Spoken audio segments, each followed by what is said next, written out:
Le monde spirituel est une réalité. Lorsque Jésus dit « ils chasseront les démons », c'est donc que vous allez être en contact avec des personnes dans lesquelles se trouvent des êtres spirituels. Vous ne savez jamais qui vous avez à côté de vous. Vous êtes à l'université, en ville, vous êtes dans un bus, vous ne savez jamais, est-ce que la personne à côté de moi a un problème d'ordre spirituel. Donc nous sommes finalement et nous côtoyons le monde spirituel constamment. On va parler d'un sujet sur le monde spirituel aujourd'hui. Est-ce que, Pasteur Sam, c'est réel vraiment? Est-ce qu'il y a un monde spirituel autour de nous? Le monde spirituel est aussi réel que chacun d'entre vous sur ce plateau. C'est comme le monde viral. Le monde viral est réel. Oui. Ce n'est pas parce que vous ne le voyez pas, que vous ne le sentez pas, que vous ne le touchez pas qu'il est irréel. Il est bien présent et il a des impacts sur les vies, les gens tombent malades.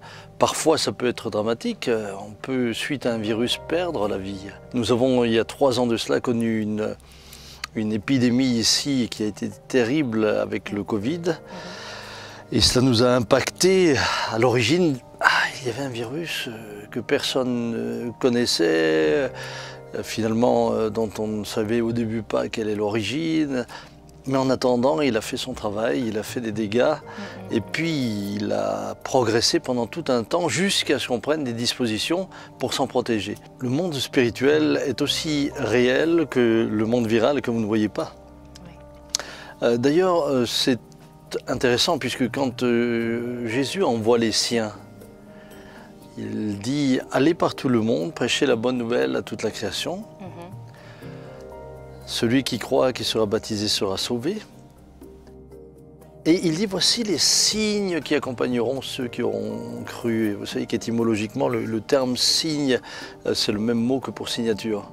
C'est comme si Dieu mettait sa signature pour approuver sa parole, non pas pour approuver un homme, pour approuver une église, pour approuver sa parole.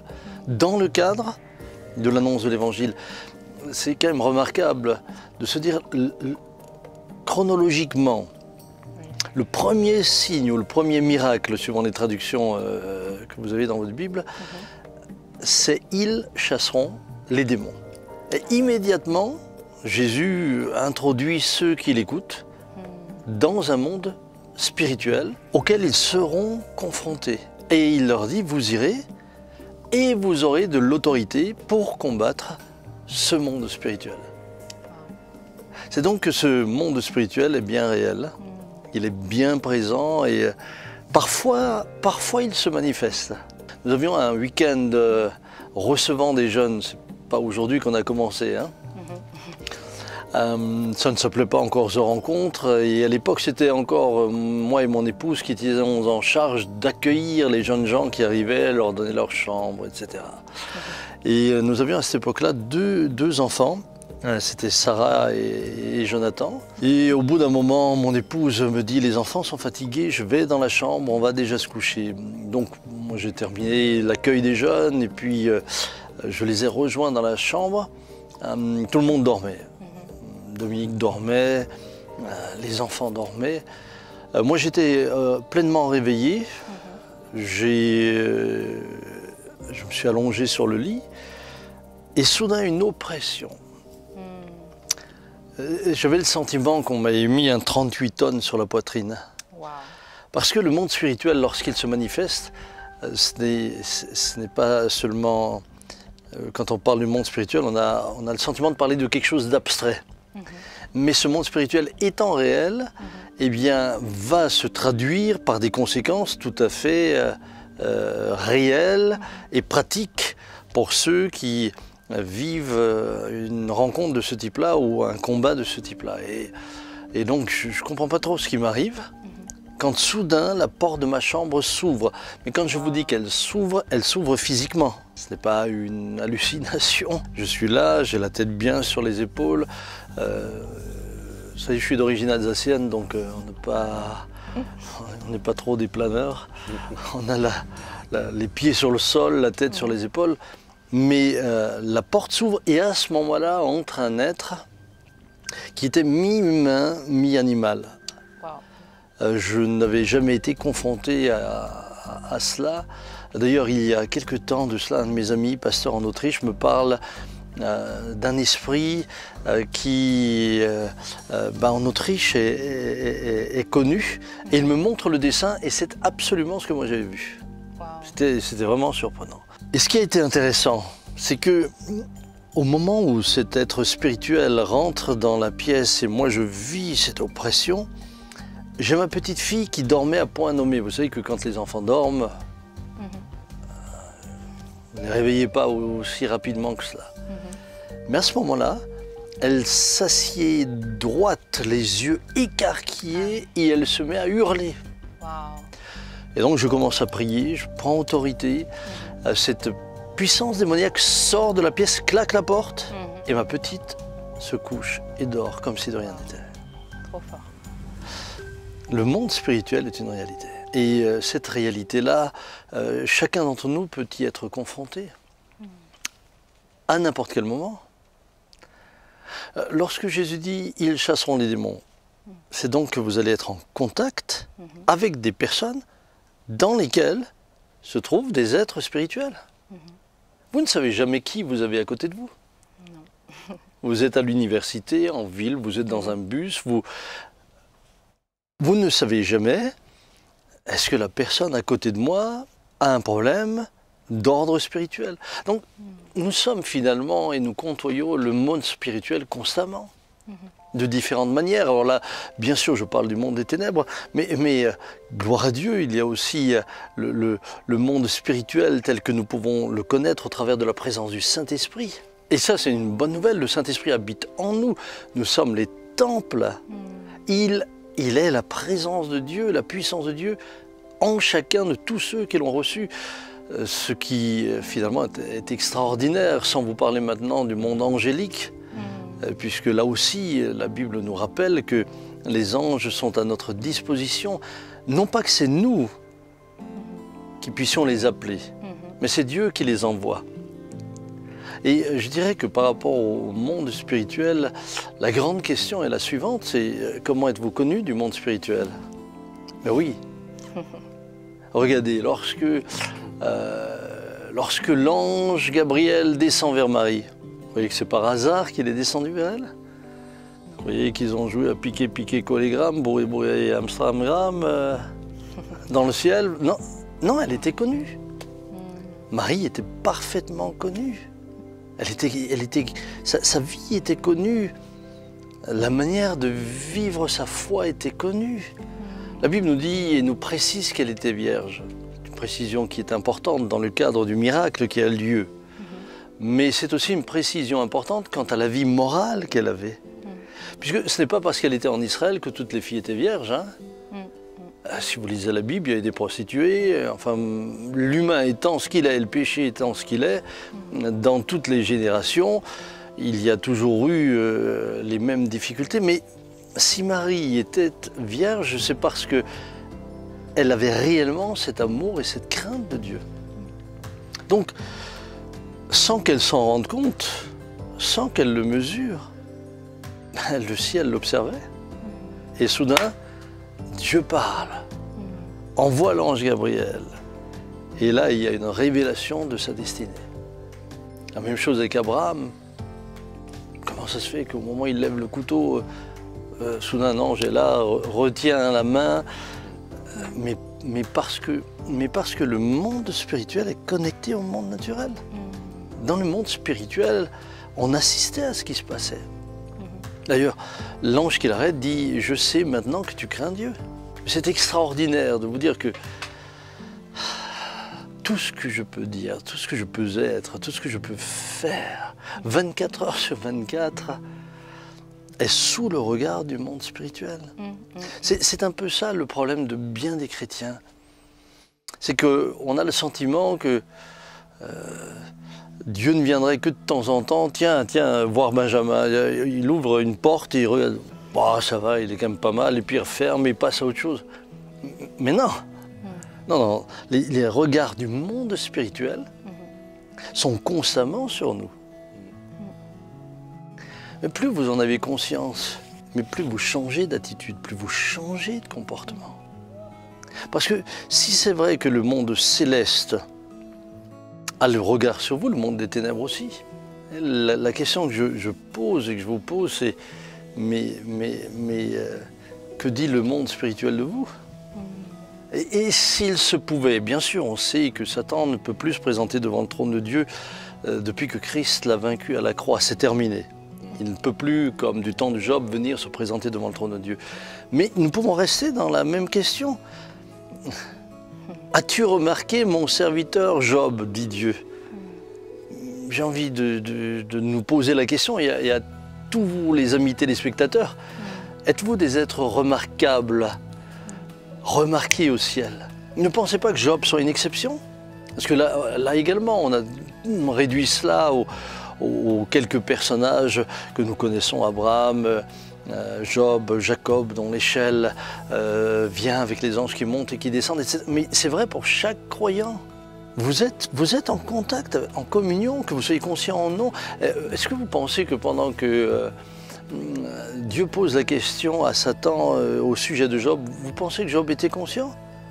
Lui, il était peut-être en train d'arroser ses salades ou de s'occuper de ses chèvres ou de faire un sacrifice pour l'expiation, en guillemets, préventive des péchés de ses enfants. Mais lui, il n'avait pas idée des enjeux. Ce monde spirituel est réel. Comment on fait pour être plus conscient et également comment on fait pour discerner entre ce qui est de Dieu et ce qui est d'un autre esprit? Bon, je pense que la première des choses qui nous amène à avoir beaucoup plus conscience de la présence du monde spirituel, c'est notre communion avec Dieu. Vous savez, plus votre communion avec Dieu grandit, plus vous diminuez, plus lui, il croit en vous, plus vous avez conscience de cette réalité-là.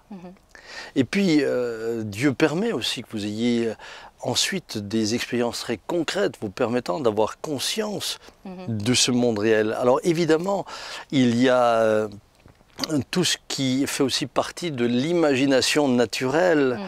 Et c'est vrai que là, il faut être extrêmement prudent. Et j'ai vu bien des personnes avoir le sentiment que Dieu leur disait, ou le sentiment que c'est le diable, ou le sentiment, alors que c'était leurs propres émotions, leurs propres sentiments, et finalement leur propre psyché qui était en train de fabriquer cela. Donc pour discerner, il faut avoir cette communion avec Dieu. Je vous donne un exemple. Les gens qui me connaissent, les seuls qui me connaissent vraiment, sont ceux qui sont en proximité avec moi. Ceux qui me voient juste le dimanche sur l'estrade, ils connaissent une partie de moi, mais ils ne me connaissent pas. Ceux qui me connaissent à ma voix. Je sais que mes enfants, je n'ai pas besoin de lui dire c'est papa. Au moment où il prend le téléphone, je parle. Ah, salut papa, comment ça va? Je ne lui ai pas dit que c'est papa. C'est la voix. Heureusement que ce n'est pas l'odeur, hein, c'est la voix. Donc, c'est la voix qui l'amène à me reconnaître. Mais il y a plus que ça. Ils me connaissent tellement bien que, imaginons qu'ils soient ailleurs et qu'on vienne les voir et qu'on dise « Ah, mais je connais ton père, il a dit ça et ça ». Suivant ce que vous allez dire de moi et de ce que j'aurais dit, mes enfants vous diront « Ça, ça ne peut pas être mon père ». Nous, on connaît notre père. Jamais il aurait pu, par exemple, jamais il aurait pu employer un tel vocabulaire. Ou jamais il aurait pu avoir une telle attitude ou dire ça, parce qu'on le connaît. Et là, c'est quand même la différence est énorme. Et l'intimité avec Dieu vous amène à mes brebis entendent ma voix et elles me suivent. Et ça, c'est extraordinaire. Mais ça pose aussi question. Ça pose aussi question de quelle manière le monde spirituel nous perçoit. Ça fait aussi la démonstration que vous ne pouvez pas vivre deux vies en même temps. Je suis quand même étonné aujourd'hui du nombre de personnes qui finalement outrepassent tout l'enseignement de l'Écriture. Aujourd'hui, le nombre de jeunes gens n'ont plus de problème pour coucher ensemble, pour ceci, pour cela, et puis ils font quand même la louange, ils font comme... Mais comment voulez-vous, sérieusement, comment voulez-vous avoir l'autorité de Christ sur le monde des ténèbres alors que vous avez une vie partagée. Mais c'est juste impossible. Le diable lui-même se rit de vous. Il se moque de vous. Un homme conscient, une femme consciente, est un homme et une femme qui va vivre pleinement sa vie pour Christ. Il n'a pas envie de dealer avec le péché. Et aujourd'hui, je vois trop souvent des personnes chercher la limite. C'est comme c'est jusqu'à où je peux aller. Mais quand vous avez réellement reçu Christ, que le Saint-Esprit habite en vous, ça ne vous intéresse pas jusqu'à où vous pouvez aller. Vous appartenez à un autre royaume. Amen. La Bible dit que vous êtes assis, Paul le dit clairement, vous êtes assis avec Christ dans les lieux célestes. Amen. Vous avez reçu la vie éternelle, vous faites partie du royaume de Dieu, vous êtes nés de nouveau. Donc spirituellement, vous appartenez à un monde spirituel. Et c'est là souvent que j'interpelle les chrétiens en disant, mais attendez, les non-croyants, les païens sont beaucoup plus cohérents que vous. Parce qu'ils disent que Dieu n'existe pas, le péché, ça n'a pas de sens pour eux, etc. Donc ils pratiquent tout ce qui... Ils sont cohérents avec ce qu'ils croient. Ils ne croient pas que Dieu existe, donc tout ce qui découle d'une morale spirituelle n'a pas de valeur pour eux, ce qui leur permet de pratiquer tout et n'importe quoi, voire aller jusqu'à dénier leur identité homme ou femme, etc. Mais ils sont cohérents. Alors s'il y a un reproche que je ne peux pas leur faire, c'est celui-là. J'ai même envie de dire, au moins ils sont honnêtes. Mais les chrétiens, ils prétendent appartenir à un royaume en voulant vivre d'après l'autre. Mais c'est dommage.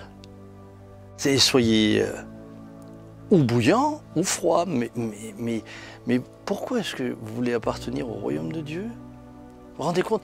Nous sommes assis avec Christ dans les lieux célestes. Vous avez cette stature-là et vous vous amusez encore avec le péché?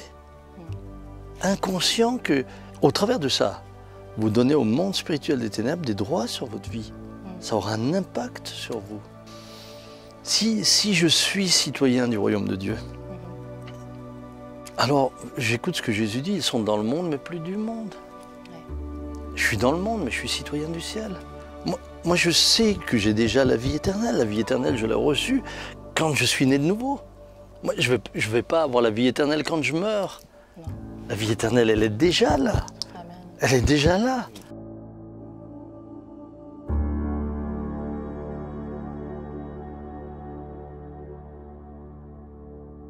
Shalom, j'espère que vous avez aimé cette vidéo. Abonnez-vous pour ne pas rater nos programmes. Merci de faire partie de notre famille TBN. Que Dieu vous bénisse. Shalom de Jérusalem.